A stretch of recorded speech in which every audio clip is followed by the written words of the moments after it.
Apa alasan utama sebuah kelompok Islam menolak hadis ahad seperti azab kubur? Nah, pertama karena kebodohan tentang hadis. Kalau nggak bodoh, nggak akan menolak. Tidak ada seorang pun ulama ahli hadis yang menolak hadis ahad, termasuk dalam masalah akidah. Kedua, karena ya ini juga berpangkal dari kebodohan, kata mereka hadis ahad dilalahnya dhanniyah. Dhanniyah itu artinya tidak pasti, hanya berdasarkan dugaan, tidak sama dengan Al-Qur'anul Karim.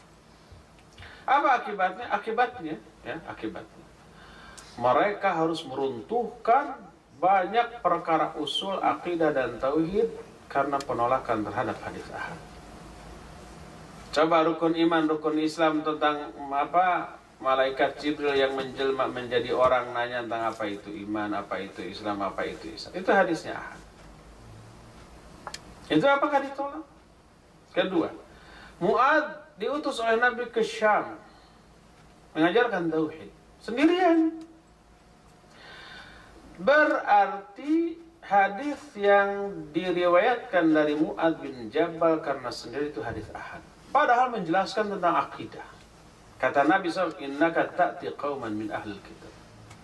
Falyakun awwala ma tad'uhum ilaihi syahadatu alla ilaha illallah wa anna rasulullah. Kamu akan mendatangi satu kaum dari ahli kitab, maka jadikan dakwah yang pertama kali kamu lakukanlah syahadat la ilaha illallah Muhammad. Itu tauhid, itu akidah. Tapi sendiri. Penjelasan Mu'adz semuanya ahad. Kalau itu tidak sah, tertolak, maka keislaman penduduk Syam bisa-bisa apa? Tertolak juga. Tidak sah bisa-bisa kalau begitu.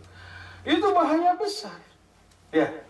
Karena bahaya besar, maka menolak hadis ahad termasuk apalagi menyangkut masalah akidah, konsekuensinya sangat-sangat berat. Dia bisa menganggap keislaman banyak orang tidak sah, termasuk keislaman para tabi'in di Syam atau di negeri lain yang oleh Nabi diutus seorang sahabat saja ke negeri-negeri itu.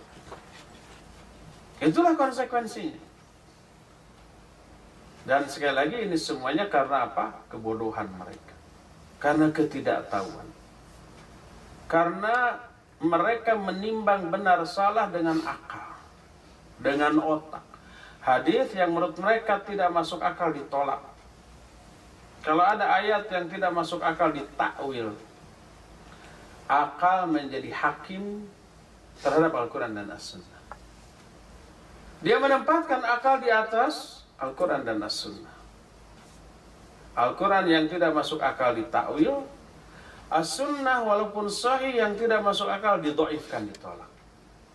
Dengan alasan itu dhanniyah, itu hadis ahad.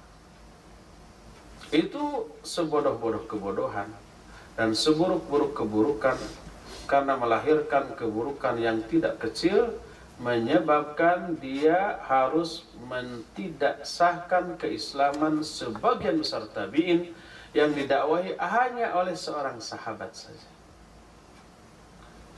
Ini bukan satu-satunya bahaya yang dimunculkan, tapi banyak lagi. Tapi dengan itu pun sudah tolak untuk membantah mereka semua, ya.